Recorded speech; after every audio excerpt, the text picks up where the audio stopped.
दोस्तों आज का वीडियो काफ़ी इंटरेस्टिंग होने वाला है।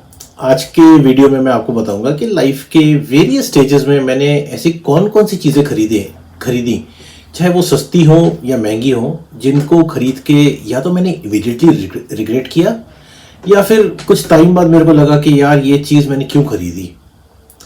काफ़ी चीज़ें मैंने लोगों को शो ऑफ करने के लिए खरीदी और उसका तो मेरे को आज तक पछतावा है। लेकिन कुछ चीज़ें मैंने इसलिए भी खरीदी कि या तो मैं बेवकूफ़ बन गया, जैसे कि अक्सर लोग बन जाते हैं, नहीं तो वो चीज़ शोरूम पे तो काफ़ी अच्छी लग रही थी, लेकिन जब मैं घर आया तो वो मेरे को उतना मज़ा नहीं आया, चाहे वो लाइटिंग कह लो या जो मर्जी रीज़न कह लो। खैर एनीवे, तो दोस्तों मैंने काफ़ी गलतियां करी हैं लाइफ में और होपफुली आज का वीडियो आपको हेल्प करेगा कि जो गलतियां मैंने करी है वो आप ना करें, specially when it comes to buying expensive things. तो चलिए शुरू करते हैं। सबसे पहली चीज़, एप्पल आईफोन एक्स। अब यार आप ये बोलेंगे कि एप्पल आईफोन एक्स खरीदना अगर मैं अफोर्ड कर सकता हूँ तो वो गलती क्यों है। दोस्तों जब मैंने एप्पल आईफोन एक्स खरीदा तो मतलब मुझे ये नहीं पता था मैं किस ट्रैप में फंसने जा रहा हूँ। अगर आप एप्पल का फ़ोन खरीदते हैं तो आपको ये ध्यान रखना है कि आप सिर्फ फ़ोन ही नहीं खरीद रहे हैं, आप एप्पल के इकोसिस्टम का पार्ट होने जा रहे हैं। आप एप्पल का फ़ोन खरीदोगे, साथ में उसका एप्पल केयर प्लस खरीदोगे या एप्पल केयर खरीदोगे, जो भी होता है इसका, और वो काफ़ी महंगा होता है। अब एप्पल का फ़ोन आपने ख़रीद लिया तो अगर आप उस पर म्यूज़िक सुनोगे तो उसका जो म्यूज़िक होता है वो एप्पल के ईयरफोन्स पे बेस्ट लगता है। तो उसका जो म्यूज़िक होता है वो एप्पल के ईयरफोन्स पे बेस्ट इफेक्ट आता है। ईयरफोन्स जो मैंने पहने हुए हैं एप्पल के, तो आपको वो खरीदने के लिए तो आपको अच्छा म्यूज़िक सुनने के लिए एप्पल के ईयरफोन भी खरीदने पड़ेंगे। अच्छा, आप एप्पल का फ़ोन खरीदोगे तो जिनके पास एप्पल का फ़ोन होगा उनके पास एप्पल की वॉच भी होगी, तो चलो आप एप्पल की वॉच भी खरीदोगे। उसके साथ साथ और एक्सेसरीज आती हैं, फॉर एग्जांपल एप्पल का फास्ट चार्जर आता है, फास्ट चार्जिंग केबल आती है, वो भी खरीदोगे। तो ये सब ना, आप सिर्फ एक फ़ोन नहीं खरीद रहे, फ़ोन के साथ और 50 चीज़ें खरीद रहे हो, तो आप एप्पल इकोसिस्टम का पार्ट बन रहे हो। अच्छा, अब आपने ये चीज़ें खरीद ली, चलो ठीक है, किसी तरह पैसे जोड़ के पैसे कमा के ये चीज़ें खरीद ली। अब लेट से आप 1-1.5 साल में 2 साल में एप्पल से बोर हो गई, आपको लगा यार ये एप्पल ये मतलब मेरे लिए ये फ़ोन नहीं है, मेरे को एंड्रॉयड ज़्यादा पसंद है, एंड्रॉयड थोड़ा यूज़र फ्रेंडली है। तो आप यार उस इकोसिस्टम से बाहर भी नहीं निकल सकते, क्योंकि आपके सारे जो फोटोज़ हैं, सारे मैसेजेस हैं, आई क्लाउड पर जा चुके हैं। आई क्लाउड से अगर आप गूगल ड्राइव पे डालोगे या किसी और क्लाउड पे डालोगे जो एंड्रॉयड का है, वो ट्रांसफ़र करना बहुत बड़ी प्रॉब्लम है। कुछ मैसेजेस हैं जो एप्पल के एप्पल में ही रहते हैं, क्योंकि वो आप आई मैसेजेस एक्सचेंज करते हो, वो एंड्रॉयड पे ट्रांसफर करना बहुत मुश्किल है। मैं ये नहीं कहता कि नहीं होते हैं, हो जाते हैं, लेकिन वो बहुत ही मुश्किल है। तो आप इकोसिस्टम में घुस तो गए, लेकिन उस इकोसिस्टम से निकलना बड़ा मुश्किल है। अच्छा, एप्पल का फ़ोन खरीदा मैंने ये लोगों को थोड़ा सा इम्प्रेस करने के लिए। जब मैं नया नया ऑस्ट्रेलिया आया तो मैंने देखा यार सबके पास यहाँ आईफोन है और मेरे पास एक चाइनीज़ फ़ोन था जो मैं इंडिया से लाया था। तो मैंने कहा चलो कोई बात नहीं, अभी तो मेरा ये फ़ोन ठीक चल रहा है, अगला जब मैं फ़ोन लूँगा तो एप्पल लूँगा। खैर मैंने अगला भी एंड्रॉयड लिया, लेकिन जैसे जैसे मैं लोगों से बात करता रहा, जैसे जैसे मेरी ऑस्ट्रेलिया में जान पहचान बढ़ती रही, मैंने देखा कि लोगों के पास सबके पास यार एप्पल है। तो एनीवे, जब आईफोन एक्स आया तो मैंने आईफोन एक्स लिया और तब ये मैं ट्रैप में फंसा। और अपना 6-8 महीने 1 साल तो बहुत बढ़िया चला, लेकिन उसके बाद मेरे को लगा यार ये एप्पल ना थोड़ा सा कॉम्प्लेक्स है, मतलब ठीक है, सिक्योर है, अच्छा लगता है and all that, but when it comes to browsing and ease of doing things, Apple बहुत ही रिस्ट्रिक्टेड है। तो मेरे को लगा नहीं यार, I am more of N Android person, मेरे को वापस एंड्रॉयड में स्विच कर देना चाहिए। और एंड्रॉयड में स्विच करना मतलब अपने आप में एक बहुत बड़ी सरदर्दी है। तो दोस्तों ये एक मेरा रिग्रेट था जो मैं एंड्रॉयड पे था, उसके बाद मैं एप्पल पे गया। खैर वो मेरा एक रिग्रेट था, लेकिन जब मैं एप्पल से वापस एंड्रॉयड पे आया वो मेरा रिग्रेट नहीं था। तो एप्पल आईफोन खरीदना तो एक आईफोन एक्स खरीदना मेरा लाइफ का एक काफ़ी बड़ा रिग्रेट था। अच्छा, इसी से रिलेटेड मेरा एक और जो बड़ा रिग्रेट था वो था मैंने सैमसंग की गैलेक्सी वॉच खरीदी। अब आप ये सोचोगे यार मैं एप्पल का फ़ोन खरीद रहा हूँ और एप्पल वॉच खरीद रहा हूँ, तो सैमसंग गैलेक्सी वॉच क्यों खरीद रहा हूँ। तो एनीवे, जब मैं एप्पल से एंड्रॉयड पे मैंने शिफ्ट किया तो मैंने देखा कि यार एंड्रॉयड मतलब एप्पल में जैसे मैंने एप्पल वॉच ली थी, तो मैं अब ज़रा सैमसंग की भी गैलेक्सी वॉच लेता हूँ, जो कि बाय गॉड मेरा सबसे घटिया डिसीजन था। अच्छा, वॉच मैंने किस लिए लेनी थी, मतलब मैंने लोगों को ये देखा यार, हम तो वॉच पे हमें हार्ट बीट पता लग जाती है, ब्लड प्रेशर पता लग जाता है, हमें ये पता लग जाता है कि बाहर यूवी इंडेक्स कितना है, हमें सारे स्टेप्स पता लग जाते हैं, हमें क्या क्या नहीं पता लगता, मतलब स्लीप हम मॉनिटर कर सकते हैं वगैरह वगैरह। मैंने कहा ये तो बड़ी अच्छी चीज़ है। अब मेरा उस टाइम दिमाग नहीं चला कि यार मैं वाकई में ये चीज़ें करूँगा, क्या मैं वाकई में बीपी वगैरह देखूंगा। मैंने खरीद तो ली शौक में, मेरे ख्याल से $500-600 की वॉच थी उस टाइम, गैलेक्सी वॉच 5 आई थी या नहीं, कुछ ऐसे ही आया था। तो मैंने वो खरीद ली शौक में। अब मैंने यार देखा कि मैंने देखा चलो मैं इस पे ज़रा अपना बीपी वगैरह सेट करता हूँ। तो उस पर बीपी सेट करने में बड़ा मुश्किल है।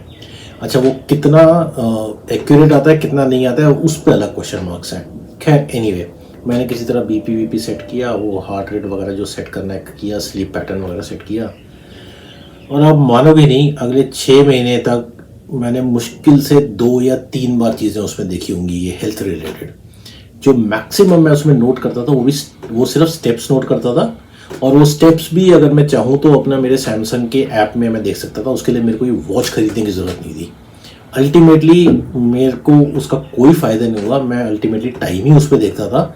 और वो मैं किसी भी वॉच पे जो उसी पैसे में अगर मैं $500 को कन्वर्ट करूँ, मेरे ख्याल से 25-30 हज़ार रुपये बनते हैं। 25-30 हज़ार में 2-3 इतनी क्लासी वॉच आ सकती हैं कि मतलब आप खुद भी खुश होंगे और जो लोग आपको देखेंगे वो भी आपसे इम्प्रेस हो जाएंगे। तो मेरे ख्याल से गैलेक्सी वॉच खरीदना जो मैंने ली, वो भी एक बहुत बड़ा रिग्रेट था मेरी लाइफ का। अगली चीज़, ट्रेडमिल। मैंने ट्रेडमिल ली थी जोश में। तो अगेन मैं ऑस्ट्रेलिया आया तो मैंने देखा यार यहाँ तो हर कोई एक बड़ा फिटनेस फ्रीक है, मतलब हर एक बॉडी सही बनी हुई है, पतले लोग हैं और अपना फिट लोग हैं।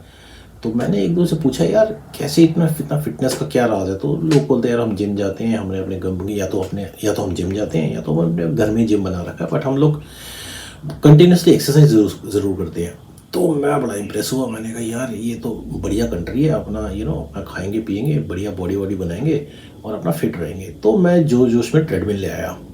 अब ट्रेडमिल में ले तो आया, मैंने फेसबुक मार्केट प्लेस से ली। तो फर्स्ट ऑफ ऑल तो वो सेकेंड हैंड ट्रेडमिल थी जो वैसे ही मेरे को नहीं लेनी चाहिए थी, उसमें कुछ अजीब से पंगे वंगे आने शुरू हो गए। एनीवे, ट्रेडमिल ला के मैंने घर पे रख दी।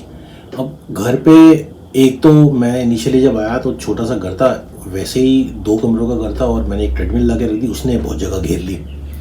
दूसरा, मैंने ये रियलाइज़ नहीं किया कि ट्रेडमिल तो मैं ले आऊँगा, लेकिन ट्रेडमिल जब चलेगी तो यार बिजली का मीटर भी साथ साथ घूमता रहेगा। तो शुरू के 1-2 महीने तो मैंने ट्रेडमिल पे अच्छा खासा जॉग किया, सब कुछ किया, वाइफ भी खुश थी और वो भी करती थी।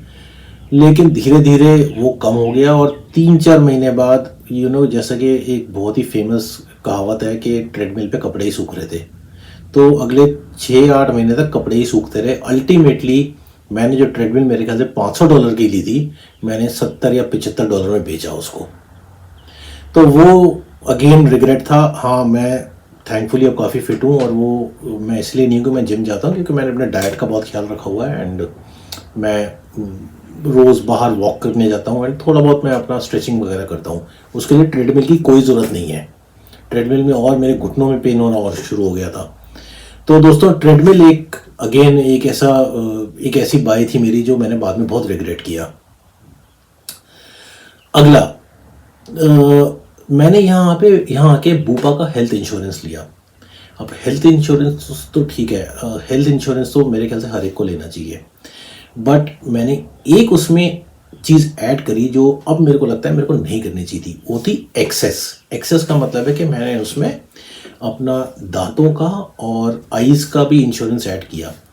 अब ये लोग बोलते हैं कि हम आपका टीथ और आईज कवर करेंगे, लेकिन जब एक्चुअल आप थोड़ा इसको डिटेल में पढ़ोगे या बात करोगे या क्वेश्चन पूछोगे बूपा के रिप्रेजेंटेटिव से, तो वो आपको एग्जैक्टली बताएंगे कि क्या चीज़ कवर होती है।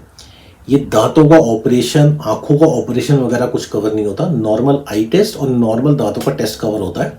अगर आपको कुछ भी प्रोसीजर करवाना है तो आपको अपनी जेब से बहुत पैसा देना पड़ता है। तो अगर मैं एक सीधा हिसाब लगाऊं तो इस टाइम पे समझ लीजिए कि मैं अराउंड $50 या $60 महीने का एक्स्ट्रा दे रहा हूँ सिर्फ एक्सेस के लिए, मतलब आईज और टीथ को उसके अंदर इंश्योरेंस में डालने के लिए। हालांकि उसमें कुछ खास कवर नहीं हो रहा, नॉर्मल चीज़ें कवर हो रही हैं, लेकिन अगर मैं 5 साल का हिसाब लगाता हूँ तो 5 साल में मैं अप्रोक्सीमेटली $50 पर महीने के हिसाब से अप्रोक्सीमेटली $3-3.5 दे चुका हूँ।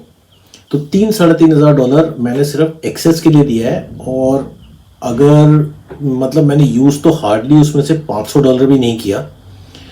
अगर मैं नॉर्मल नहीं देता और मैं 500 का लेट से $1000 भी मेरा एक्स्ट्रा लग गया होता तो भी आज मैं $2000 फायदे में रहता। तो दोस्तों, अगर आपको आईज की या टीथ की कोई मेजर प्रॉब्लम नहीं है और आप चाहे इंडिया में हैं चाहे ऑस्ट्रेलिया में हैं कहीं भी हैं, आप अपने इंश्योरेंस में अगर आपको इसको डालना है तो सोच समझ के डालिएगा, क्योंकि आपका जो इंश्योरेंस एजेंट है वो आपको ज़रूर बेचने की कोशिश करेगा। But you know your body best, so it is best कि आप प्लीज़ ध्यान दीजिए और जो मैंने गलती करी वो आप मत करिएगा। नेक्स्ट चीज़, अच्छा ये बहुत इंटरेस्टिंग है, ये इंडिया में शुरू हुआ था कुछ टाइम पहले और अब ये थोड़ा बहुत ऑस्ट्रेलिया में आना शुरू हो गया है। वो ये है कि जब आप कोई नई इलेक्ट्रॉनिक चीज़ खरीदते हैं, जैसे टीवी हो गया या वॉशिंग मशीन हो गई, फ्रिज हो गया, तो आपको वारंटी मिलती है। लेकिन इंडिया में एक और कंसेप्ट है कि आप इन चीज़ की एनुअल मेंटेनेंस कॉन्ट्रैक्ट भी ले सकते हैं, एएमसी जिसे कहते हैं। अब ये जब मैं इंडिया में था मैंने इनकी एएमसी ले रखी थी। जो मेरे पास वॉशिंग मशीन थी, फ्रिज था, टीवी था, इन सब की मैंने एएमसी ले रखी थी। एएमसी का वैसे तो ज़्यादा खर्चा नहीं होता, मेरे ख्याल से मैं उस टाइम पे ₹500 या ₹700 कुछ देता था, 1 साल के थे या जहाँ तक मुझे याद है। बट खैर अब तो वो ज़्यादा बढ़ गया है। बट मैंने ये रियलाइज़ किया दोस्तों कि ये चीज़ें अगर ख़राब होती हैं ना तो जनरली पहले 1-2 साल में ड्यूरिंग वारंटी ख़राब हो जाती है जनरली, उसके बाद ये चीज़ें ख़राब नहीं होती। इनको नॉर्मल लोग सिर्फ सर्विसिंग की ज़रूरत पड़ती है। वो सर्विसिंग अगर आप थोड़े से भी इलेक्ट्रॉनिक्स आपको पता है तो आप या तो खुद भी कर सकते हैं, नहीं तो अगर आप सर्विसिंग के लिए किसी को बुलाते हैं तो वो आपको बहुत सस्ता पड़ता है। तो दोस्तों ये एएमसी अब यहाँ पे भी ऑस्ट्रेलिया में भी शुरू हो गया है कि लोग एएमसी ले लेते हैं, जिसे एनुअल मेंटेनेंस कॉन्ट्रैक्ट कहते हैं। लेकिन अगर आप आपको लगता है कि शुरू के 1-2 साल में आपकी चीज़ कोई ख़राब नहीं हुई है तो आप अवॉइड ही करिए, क्योंकि मेरे को इसको लेके नुकसान ही हुआ। मैंने वो एएमसी को कभी यूज़ नहीं किया और मैं हमेशा 800-900 जितना भी था, मुझे याद नहीं है उस टाइम पे, उतना रुपए देता था हर साल। और it was just something that was auto debited from my card, लेकिन उसका मैंने कभी यूज़ नहीं किया। तो अगेन अगर आपको इलेक्ट्रॉनिक्स वगैरह का थोड़ा पता है तो बेटर है कि आप वो छोटे मोटे काम खुद ही कर लीजिए बजाय इसके एएमसी लेने के। और this was again one of the regrets. It was a small regret but it was still a regret कि मैंने ये क्यों लिया। दोस्तों अगला जो रिग्रेट है वो बहुत ही इंटरेस्टिंग है और आपको ये लगेगा कि मैं इसको रिग्रेट क्यों बोल रहा हूँ। सॉरी, मैं एक इंजीनियरिंग ग्रेजुएट हूँ। तो जब मैं काम कर रहा था इंडिया में, दिल्ली में, तो मेरे आसपास के सभी लोग एमबीए कर रहे थे। अच्छा, उस टाइम पे ना ये आईएमटी गाज़ियाबाद से एमबीए बड़ा चलता था। तो अब सबके देखा देखी मैंने आईएमटी गाज़ियाबाद में एमबीए में एडमिशन ले लिया और मैंने कहा यार सब लोग कर रहे हैं मैं भी करता हूँ। अब अच्छा, मैं ना कभी भी शुरू से कोई ज़्यादा अच्छा स्टूडेंट नहीं था, मतलब मैंने बड़ी मुश्किल से इंजीनियरिंग करी है, मतलब मुझे ही पता है मैंने कैसे करी है। तो अब मैंने सबके देखा देखी एमबीए में एडमिशन ले लिया। अब शुरू के 1 महीना 2 महीने बड़ा मज़ा आया, कभी क्लासेस भी अटेंड करी और फिर थोड़े बहुत असाइनमेंट करे। लेकिन जैसे जैसे कोर्स आगे बढ़ता गया, क्लासेस बढ़ती गई, असाइनमेंट बढ़ते गए और मेरे को 8 महीने बाद लगा मैंने यार क्या पंगा ले लिया। मेरे को बिल्कुल नहीं करना चाहिए था, मेरा कोई इंटरेस्ट नहीं था, ना तो पढ़ाई में ना एमबीए में। सिर्फ और सिर्फ मेरे दोस्त कर रहे थे, उन्होंने मेरे को थोड़ा सा पंप किया और मैंने ले लिया एडमिशन। तो ये एक बहुत बड़ा रिग्रेट है कि मैंने एमबीए में एडमिशन लिया, क्योंकि ऑफ कोर्स मैंने वो एमबीए पूरी नहीं करी, मैंने बीच में छोड़ दी 1 साल बाद। जो 1-1.5 साल का मैंने पैसे देना था, क्योंकि वहाँ तो फीस एडवांस में जाती है, वो मेरा और वेस्ट हुआ। जो मैंने सैटरडे संडे असाइनमेंट किए, क्लासेस अटेंड की, वो वेस्ट हुआ। मुझे उसका कुछ फ़ायदा नहीं हुआ वो। और मैंने एमबीए फाइनेंस की थी, फाइनेंस वैसे ही मेरा बहुत ही वीक सब्जेक्ट है, मुझे कुछ पता नहीं था। It was a total wastage, I should not have taken that admission. तो ये एक पढ़ाई रिलेटेड ऐसी चीज़ है जो मैंने रिग्रेट करी। और होपफुली दोस्तों, मतलब मेरी आपसे यही रिक्वेस्ट है कि कोई ऐसी चीज़ या कोई ऐसा कोर्स जो आपके करियर से रिलेटेड नहीं है दूर दूर तक, वो आप दोस्तों के कहने पे या लोगों को दिखाने के चक्कर में प्लीज़ आप उसमें एडमिशन मत लीजिएगा। दोस्तों लास्टली आई थिंक ये मिस्टेक हम में से काफ़ी लोग करते हैं और मैंने भी ये सिर्फ दिखावे के चक्कर में करी कि मैंने एक क्रेडिट कार्ड ले लिया था। हमने अपने पिछले वीडियोस में भी बताया है कि क्रेडिट कार्ड लेना कहाँ कहाँ फ़ायदेमंद है, कहाँ कहाँ उसका नुकसान होता है। और जनरली मैंने ये देखा कि यार मेरे को नुकसान ज़्यादा हुआ और फ़ायदा कम हुआ।